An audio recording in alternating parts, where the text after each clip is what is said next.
Welcome to Forbidden Desires channel. We hope you will have fun with us. Enjoy watching. There are some nights that never really end, even when the sun rises, even when the house is quiet again, even when the world pretends to move on. Some nights stay with you not because of what you did, but because of what someone else saw. And for me, it was what my stepson saw that night. Strange. Isn't it how a life can look completely normal on the outside? Clean kitchen, folded laundry, polite smiles, small talk at dinner, and still feel like it's crumbling quietly from the inside. I wasn't expecting anything to happen that night.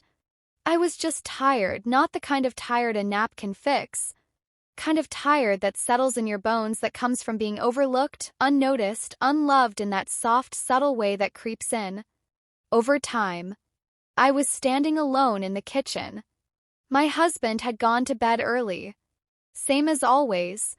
He barely said 3 words to me that day, just grunted on his way past me. No kiss, no eye contact. Not even a question about how my day was. 13 years of marriage and I'd somehow become a shadow in my own home. But that night someone else saw me, and not just physically, he saw the truth. I'd been hiding under my smile. He saw the ache behind my eyes. He saw the woman who was holding herself together by threads, that someone was my stepson. I don't know when he started looking at me differently. Maybe it had been happening slowly over time. Maybe I just wasn't paying attention, or maybe I didn't want to notice. But once I did, I couldn't unseen it. It was the way he paused when I spoke, the way he lingered in the kitchen just a second too long. The way he looked at me, not like a boy looks at his stepmother, but like a man looks at someone he doesn't know how to reach. And I should have said something. I should have put space between us. I should have pulled away, but I didn't, because deep down that look filled a space in me I didn't even realize had gone hollow. That night I found an old letter, one I'd hidden years ago. I was holding it in my hands, barely breathing the paper, shaking just a little. It wasn't from my husband. It was from someone else, someone who'd made me feel alive once I didn't even hear him walk in, didn't realize he was standing there until I turned around and saw his eyes. And in that second I knew he'd read every word, or maybe he hadn't. But it didn't matter. He saw me, all of me, and the way he looked at me, it wasn't anger. It wasn't judgment. It was understanding. And that moment right there, that's the one I keep playing over and over, not because of what I did, but because of what he saw. He wasn't supposed to see me like that. He wasn't supposed to know, but he did, and it changed everything. I wish I could tell you that I handled it the right way, that I stepped back, that I fixed it before it got worse. But I didn't. And now I live with the weight of that moment, a moment I can't take back, a moment that broke something inside all of us. I'm not telling you this for pity. I'm telling you because I need someone to understand, because somewhere out there maybe someone's felt this too. This ache, this confusion, this impossible shame tangled up with something dangerously close to longing. And if you have, then maybe you'll understand what I'm about to share next. 'Cause what happened after that moment, what my stepson did, what I did, didn't just shift the air in the room. Split my world in 3, and no matter how hard I try, I haven't found my way back. So if you're still here listening, stay with me, because this is the story of the night. My life changed forever. The night my stepson saw something he should have never seen, and everything that came after. Let me know when you're ready for the next part, the setup, the characters, the home we shared, and the loneliness that lived quietly inside all of it. I'm not even sure when it started, the distance, the slow drift. Quiet replacement of intimacy with routine. I'm a woman in my late 30s. And for over 13 years I played the role, the wife, the homemaker, the ever-smiling, always there for everyone woman. But somewhere along the way I stopped being seen. My husband, his name's Alexander, was once the man who used to call just to hear my voice. He used to hold my hand during traffic. He used to brush my hair behind my ear like he was memorizing me. Now he walks past me like I'm furniture, like I'm part of the house, not someone he chose. Alexander is the kind of man who shows up physically but leaves his heart behind at the office. He works late. He travels often, and when he's home, he's not. He's buried in news or numbers or phone calls. He eats in silence, sleeps facing the other side, mumbles, "Love you" out of habit, not meaning I told myself for years. This is what happens in marriages. This is normal, but deep down I knew it wasn't. You can only lie to yourself for so long, and then there was Ethan, my stepson. Came back home a few months ago, moved in after his college breakup, said he needed to reset. But there was something more behind his eyes, some kind of sadness he didn't want to talk about. He was 20, too young to carry, the kind of quiet he did, gentle, observant, always watching but never saying much. He'd sit in the corner of the living room, sometimes headphones on, but his eyes would flick up every time I walked by. It was subtle, almost like curiosity. Or maybe it was just awareness, the kind of awareness I hadn't felt in a long, long time. We didn't speak much at first, just shared space, polite good mornings, casual. Did you eat conversations? But there was something in the way he looked at me that made me feel noticed. And after years of being invisible to Alexander, that felt like water to someone dying of thirst. Our house wasn't small, it had wide halls, echoing floors, soft lighting. And yet it always felt like it was holding its breath, like silence had taken root in the walls. It was the kind of home people imagine as warm and safe, but when you live inside it, you know better. Strange how 3 people can sleep in the same bed and still feel a 1,000 miles apart. How the clink of a spoon on a coffee cup can say more than any words ever could. How absence doesn't always mean someone's gone. Sometimes they're right there across the table looking past you like your glass. That's what it had become with Alexander: cold smiles, mechanical affection, a rhythm we both marched to out of obligation. I used to dress up for him, put on that extra bit of perfume he liked. But after a while I stopped because he stopped noticing. I stopped trying to talk about my day because he stopped asking. I stopped crying about it because he stopped caring. Or maybe he just didn't see me enough to know I was crying. And then Ethan. Ethan was just there with his soft questions, his quiet kindness, his presence, and little by little we started to exist in the same space differently. It was never anything said, just felt like something humming beneath the surface. First I thought I was imagining it. I told myself he's just being polite, he's just a good kid, he's just adjusting. But then came the glances. He'd hold my gaze a second too long, offer to help me with dishes, then linger in the kitchen even after we were done. Once I caught him looking at me, not like a son looks at his stepmother, and that scared me, not because of what he might be thinking, but because of how it made me feel. Seen. I'd forgotten what it felt like to be looked at, like I mattered, like I was still a woman, not just someone's wife or someone's stepmother. And I tried God. I tried to brush it off, to ignore that flicker, to carry on like nothing had changed, but something had something inside me. And maybe that's where it all began, not with a touch, not with a word, but with a look I should have turned away from, a look I should have never returned. Looking back now, maybe I should have known, maybe those quiet, still moments weren't as innocent as I wanted them to be. Maybe I saw it coming. Maybe deep down I wanted it too. I was a wife, but more than that, I was invisible until someone saw me again. And once you've been seen, it's hard to go back to being a shadow. Let me know when you're ready to move into the next part. The inciting incident, the moment the silence broke and the rules we never spoke out loud started to fall apart. It was one of those nights where the house just felt heavier than usual. Kind of night where the wind howls just right and every creak sounds like a whisper. Rain tapped hard against the windows and the power had already flickered twice. I was in the living room in an old robe I'd thrown on out of habit, hair tied up barefoot, folding laundry like it was the only thing holding me together. The silence was thick, no music, no television, just the rhythm of fabric and thunder. And then I found it tucked deep in a drawer. I hadn't opened in years, an old letter, the envelope had yellowed a bit, the corners curling. My name was on the front, my maiden name, but it wasn't from Alexander. It was from someone else.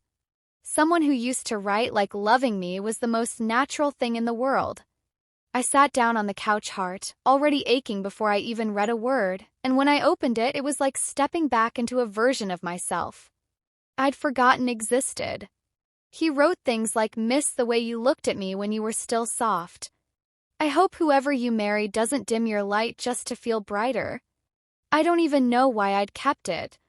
Maybe part of me needed the reminder that I used to be someone worthy of that kind of love. As I read it, I felt the tears start to build, not because I missed him, but because I missed her. The version of me he was writing to. The woman who still laughed loudly, who still had hope. And then the floor creaked. It was soft, barely audible over the storm outside, but it cut through the air like a blade.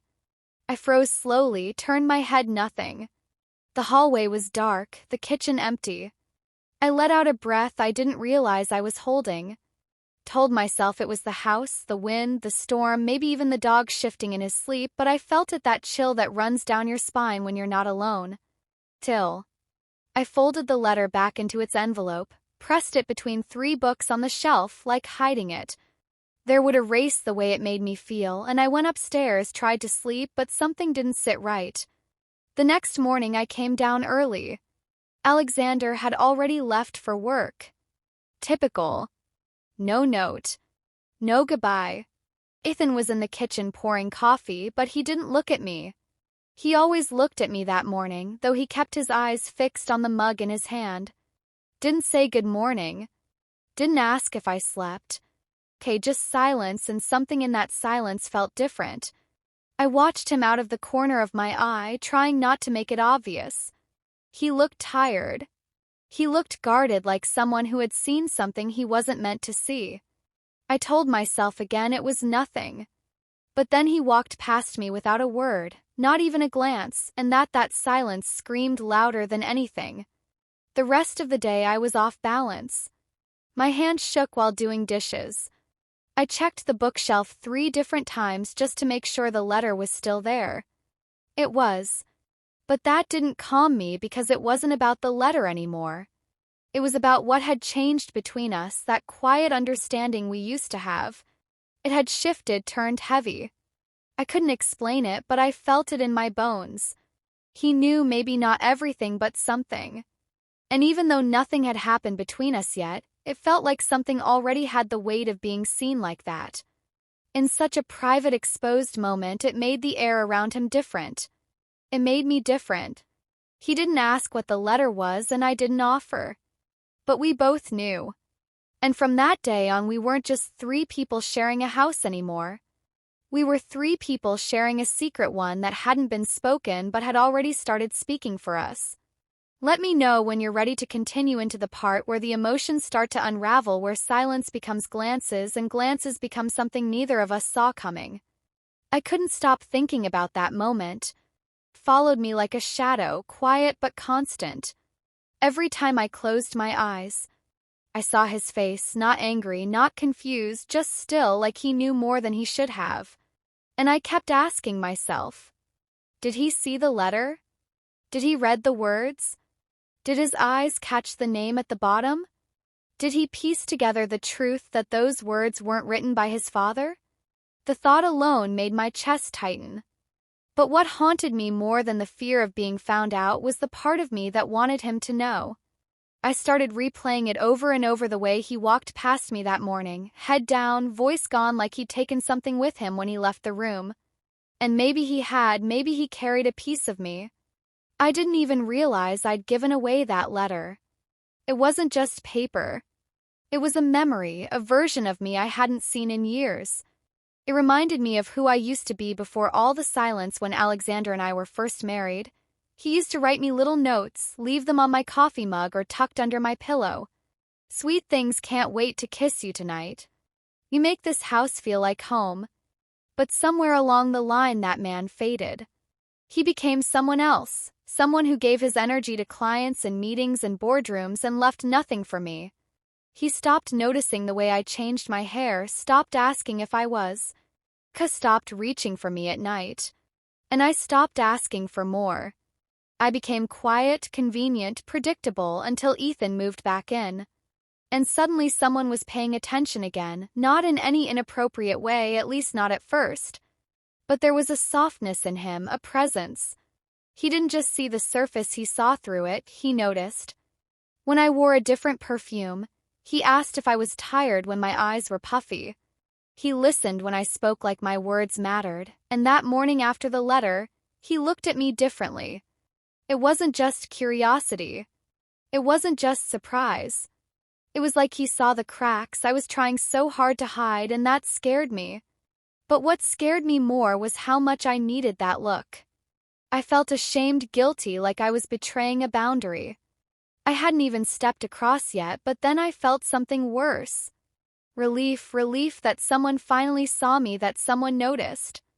I was unraveling even if I kept trying to hold it together. I told myself it was harmless, that it was just a moment, a fluke. But then I started listening more carefully to the way he walked down the stairs, to the pause he made before entering a room. I was into the silence between us that was no longer empty but heavy. We never talked about the letter, but it hung between us like fog, and I started dressing differently, not overly, not in a way I could admit to. But I'd put on earrings I hadn't worn in years, add a little color to my lips before I came downstairs. I'd catch myself brushing my hair twice as long as usual, and I hated myself for it because I knew what I was doing, but I didn't stop. I told myself I was just trying to feel like a woman again, that it didn't mean anything, that nothing would happen. But it already was happening, not with hands, not with words, but with awareness, a slow, dangerous awareness that was seeping into every shared glance, every accidental touch. Every moment we lingered just a little too long in the same space.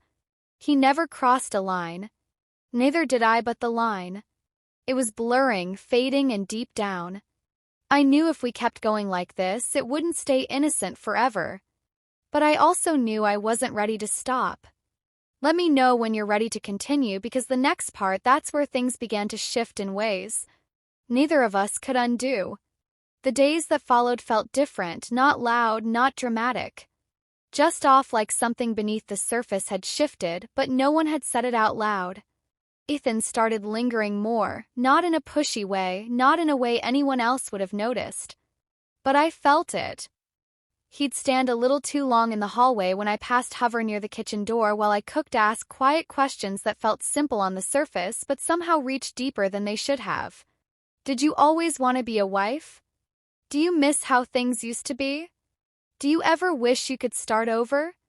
They were harmless questions, but they felt intimate.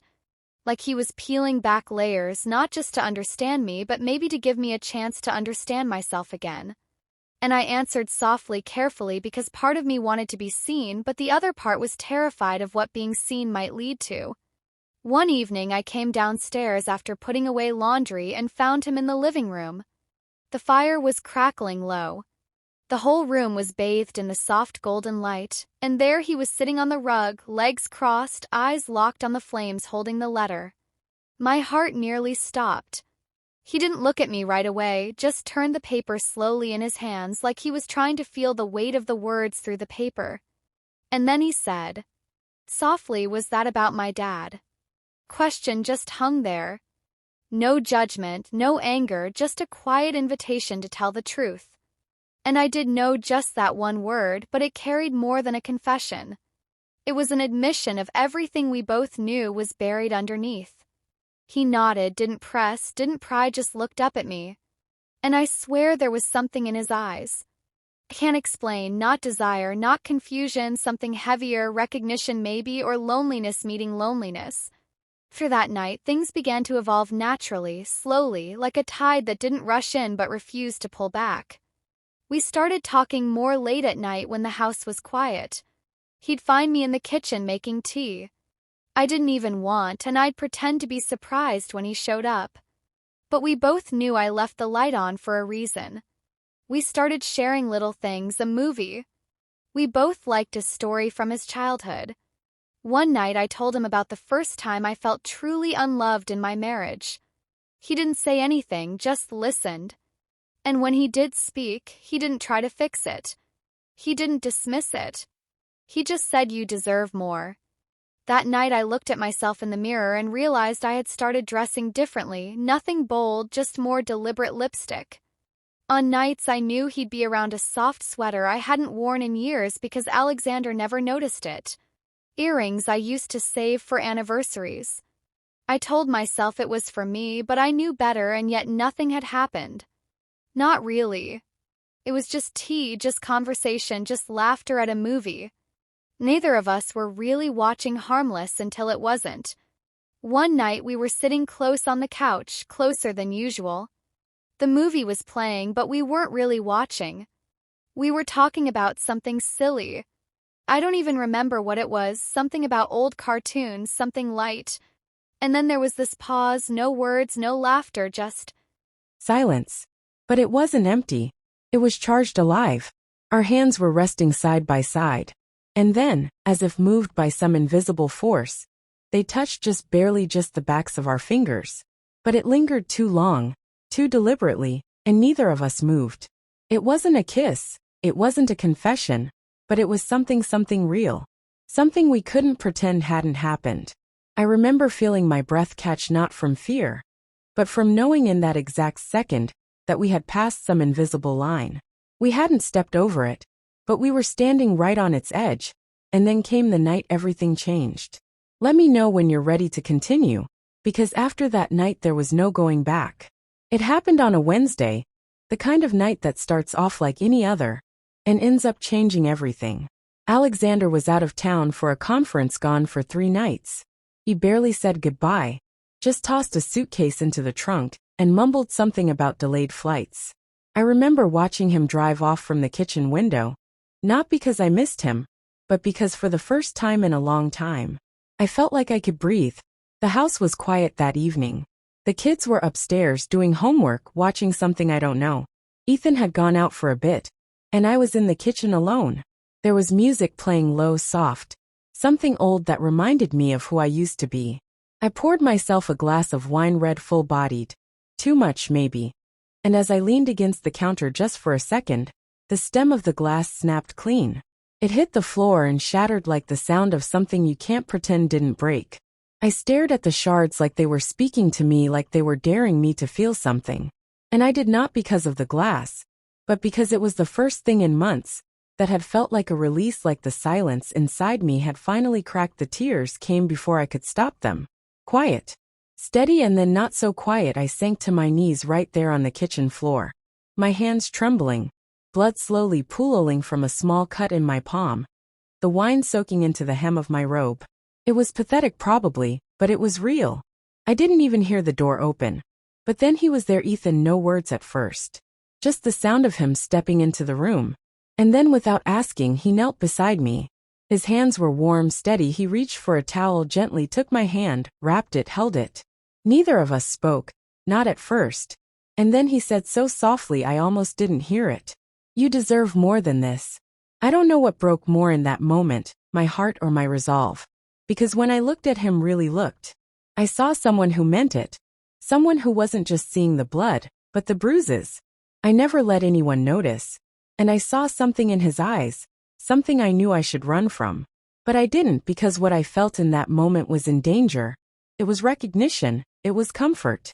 And then our eyes met. The silence between us stretched thick, heavy, electric, and without thinking, without planning, without stopping myself, I leaned in, or maybe he did, or maybe we both did.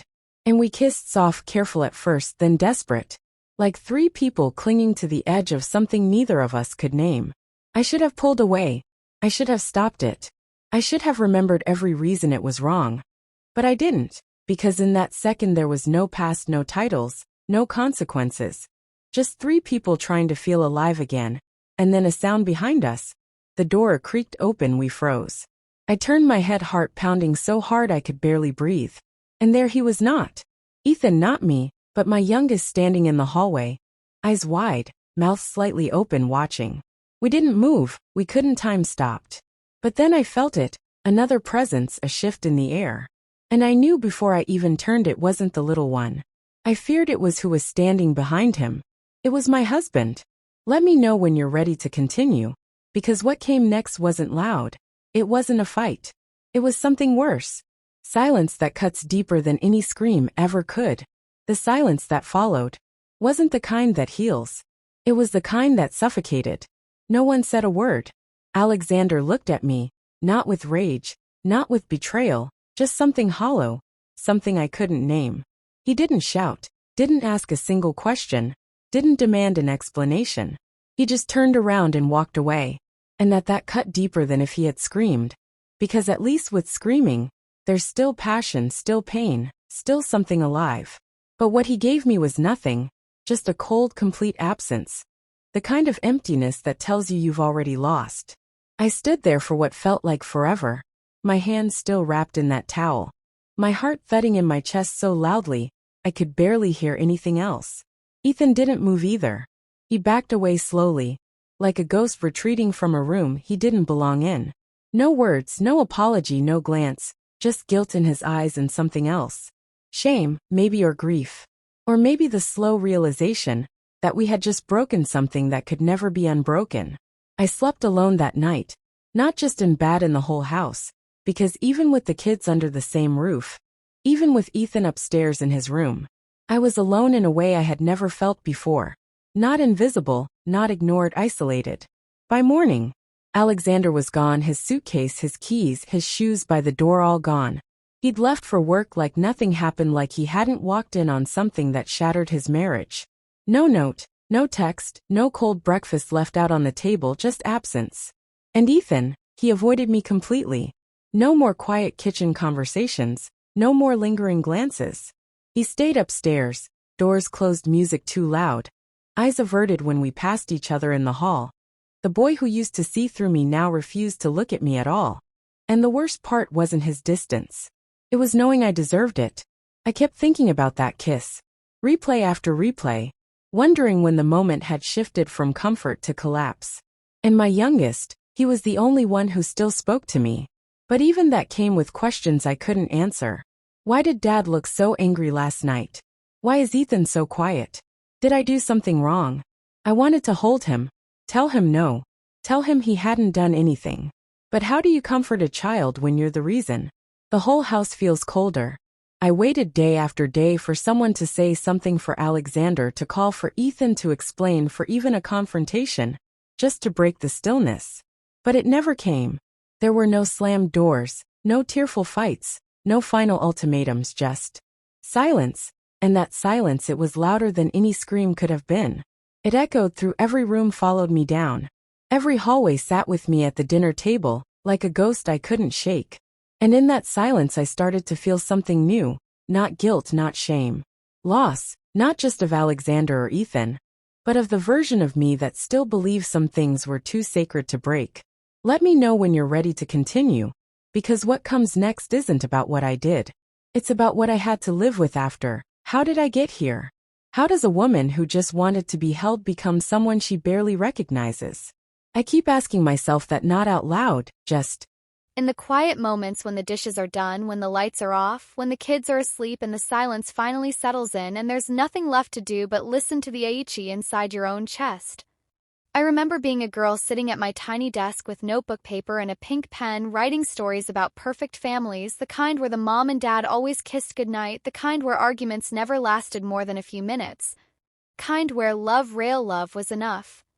I believed in that with everything in me, but now I wonder, is this how it happens?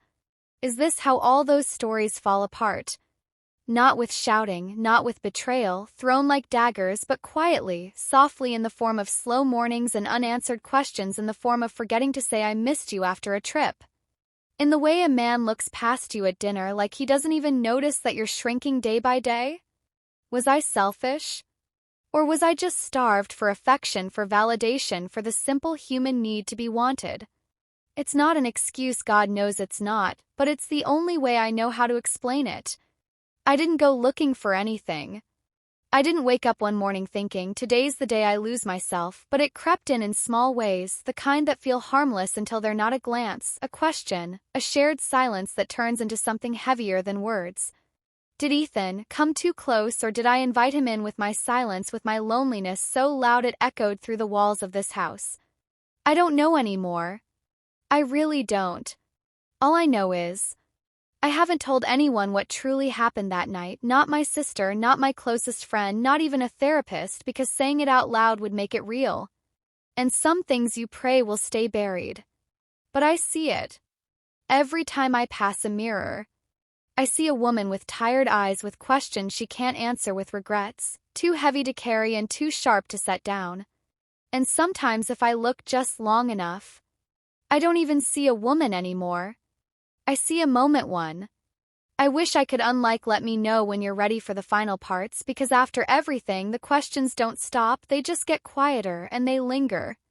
Have you ever been so lonely that the first person who really saw you felt like the answer to a question you didn't know you'd been asking? It's not love, not really. But when you've been invisible for long enough, even the smallest attention can feel like a lifeline. And when someone looks at you like you still matter, like you still exist outside of chores, outside of routine, you start to believe it, you start to need it. That night I didn't set out to cross a line. I didn't plan it, but when it happened, I didn't stop it either. So I ask you, was I wrong for letting that moment happen? Or was I just a woman aching to feel real again? Was it betrayal? Or was it just human vulnerability finally cracking under the weight of too much silence?